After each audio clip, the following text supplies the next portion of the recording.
So Enlisted is about to release the Japan versus Soviet Union event, and this is actually pretty interesting because this is essentially hopefully going to be a test for a potential Soviet versus Japan campaign.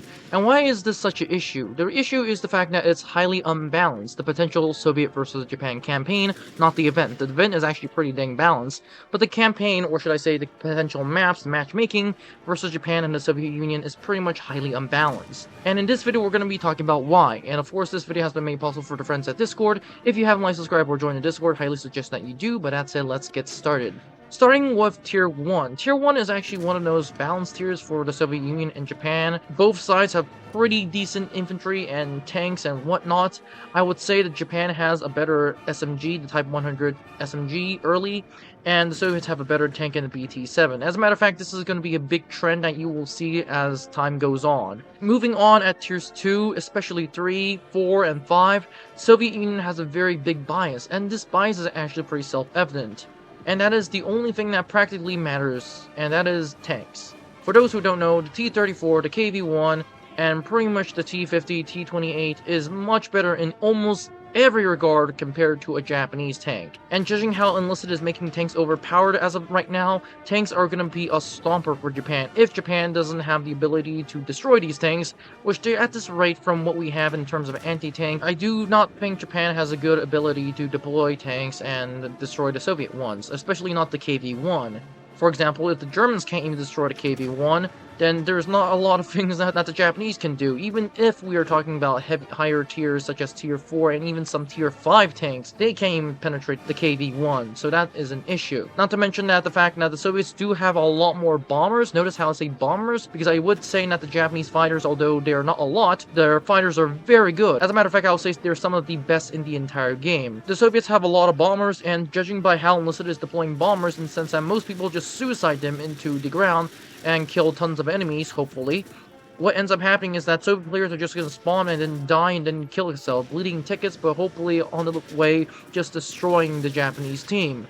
And from their ordnance and bombs, it's actually not unlikely, so that is an issue. So not only do the Soviets have a better tank force and arguably more decent air force, although I would have to say that the Japanese have air superiority, and the other issue being that the Japanese, their bombs, with the exception of the Ki-84, almost every other bomb is a 100 kilo, and that means that the Japanese really cannot penetrate the Soviet tanks, especially the KV-1, T-34, or any other tank. You really have to aim very well, and that goes pretty much for the Ki-84.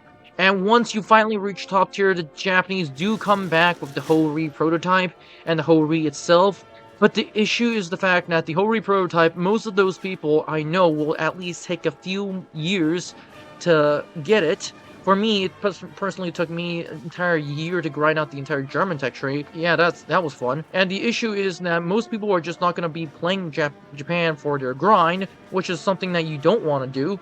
The Japanese grind is actually going to be horrific, especially if you're fighting against both Soviet Union versus Japan. As of right now, the Japanese, although have a better Hay automatic rifle in terms of assault weapons slash rifles, the Soviets have the Fedorov and a lot of things that can actually compete with the Japanese. So to recap, the Japanese in terms of infantry are pretty much tied with the Soviets. In terms of planes, the Japanese have decent planes, but the Soviets have more ordnance for their planes. And not to mention the fact for the Japanese, their tanks are horrifically outclassed with the exception of the Ho-Ri, so the entire situation is revolving out around the fact that the Soviets are probably just going to spam tanks, and the Japanese really cannot do anything about it. Especially if this is Kalk and Gull, in the sense that Kalk and Gull is essentially pretty much flat open terrain, and that's horrific. If the Soviets are fighting on jungle maps, like what we have right now against the Americans for Japan, that is going to be an issue in the sense that not only is it historically inaccurate, but it also takes out the immersion, which is not fun. So what the Soviets